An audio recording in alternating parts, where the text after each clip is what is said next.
Hey everybody, Kelly the coach here. I'm a Canadian that's been very fortunate to have been to all 50 states. I worked in the US for about 15 years. And quite honestly, when I first was asked to work in the US in about 1995, I declined. And I was asked why. And I said, I don't really like Americans. And they said, why? And I said, because I think they're rude, crude, brash, and arrogant. And they asked me, would you at least start? And so I started the process. And I tell you, I came to love Americans, not all, of course, but I had such amazing treatment from Americans in all 50 states. And it's Thanksgiving weekend here in Canada. And I wanted to show this video. It is dated, it goes back many years, as you'll see, but it is an appreciation that Canadians had for Americans, not all, but some still think Americans are rude, crude, brash, and arrogant. And yeah, there's a tad truth in there, but Canadians are known for being passive, right? Anyway, I want to show you this short little video, and I totally concur with it, and I wish that somebody would create a newer version of it. The United States dollar took another pounding on German, French, and British exchanges this morning, hitting the lowest point ever known in West Germany. It has declined there by 41% since 1971, and this Canadian thinks it's time to speak up for the Americans as the most generous and possibly the least appreciated people in all the world. As long as 60 years ago, when I first started to read newspapers, I read of floods on the Yellow River and the Yangtze. Well, who rushed in with men and money to help? The Americans did, that's who. They have helped control floods on the Nile, the Amazon, the Ganges, and the Niger. Today, the rich bottomland of the Mississippi is underwater, and no foreign land has sent a dollar to help.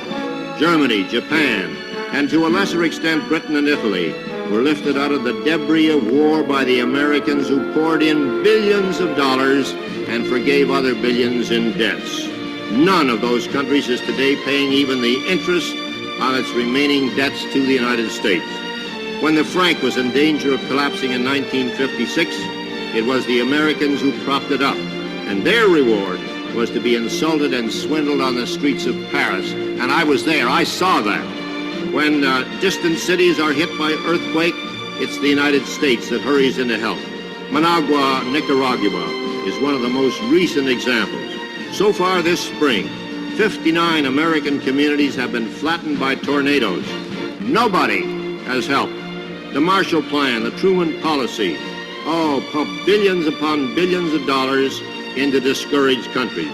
And now newspapers in those countries are writing about the decadent, warmongering Americans. Now, I'd like to see just one of those countries that is gloating over the erosion of the United States dollar build its own airplanes. Come on now, you, let's hear it. Does any country in the world have a plane to equal a Boeing jumbo jet, the Lockheed TriStar, or the Douglas 10? If so, why don't they fly them? Why do all international lines except Russia fly American planes? Why does no other land on Earth even consider putting a man or a woman on the moon? You talk about Japanese technocracy and you get radios. You talk about German technocracy and you get automobiles. You talk about American technocracy and you find men on the moon, not once but several times, and safely home again. You talk about scandals and the Americans put theirs right in the store window for everybody to look at. Even the draft dodgers are not pursued and hounded. They're right here on our streets in Toronto. Most of them, unless they're breaking Canadian laws, are getting American dollars from Ma and Pa at home to spend up here. When the Americans get out of this bind, as they will, who could blame them if they said to hell with the rest of the world? Let somebody else buy the bonds. Let somebody else build or repair foreign dams or design foreign buildings that won't shake apart in earthquakes. When the railways of France and Germany and India were breaking down through age, it was the Americans who rebuilt them. When the Pennsylvania Railroad and the New York Central went broke, nobody loaned them an old caboose. Both of them are still broke. I can name to you 5,000 times when the Americans raced to the help of other people in trouble. Can you name to me even one time when someone else raced to the Americans in trouble? I don't think there was outside help even during the San Francisco earthquake. Our neighbors have faced it alone, and I'm one Canadian who is damn tired of hearing them kicked around. They'll come out of this thing with their flag high, and when they do, they're entitled to thumb their noses at the lands that are gloating over their present trouble. I hope Canada is not one of these, but there are many smug, self-righteous Canadians. And finally, the American Red Cross was told at its 48th annual meeting in New Orleans this morning that it was broke. This year's disaster, with the year less than half over, has taken it all, and nobody, but nobody, has helped.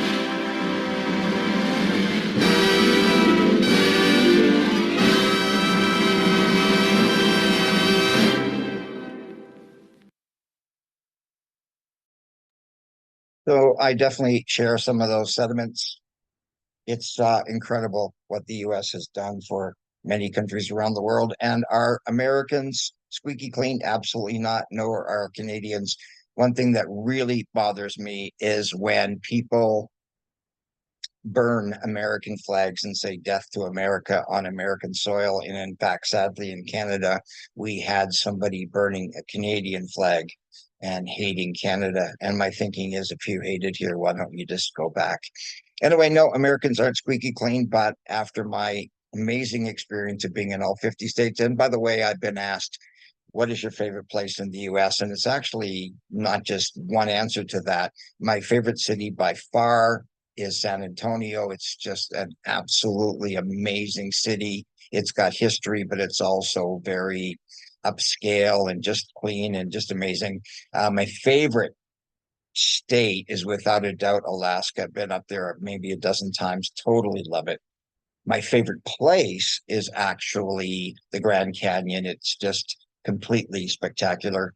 And my favorite people are from Raleigh, North Carolina. Some of the most amazing people I've ever met in my life. Anyway, thanks for watching. And I, as a Canadian, am thankful for Americans.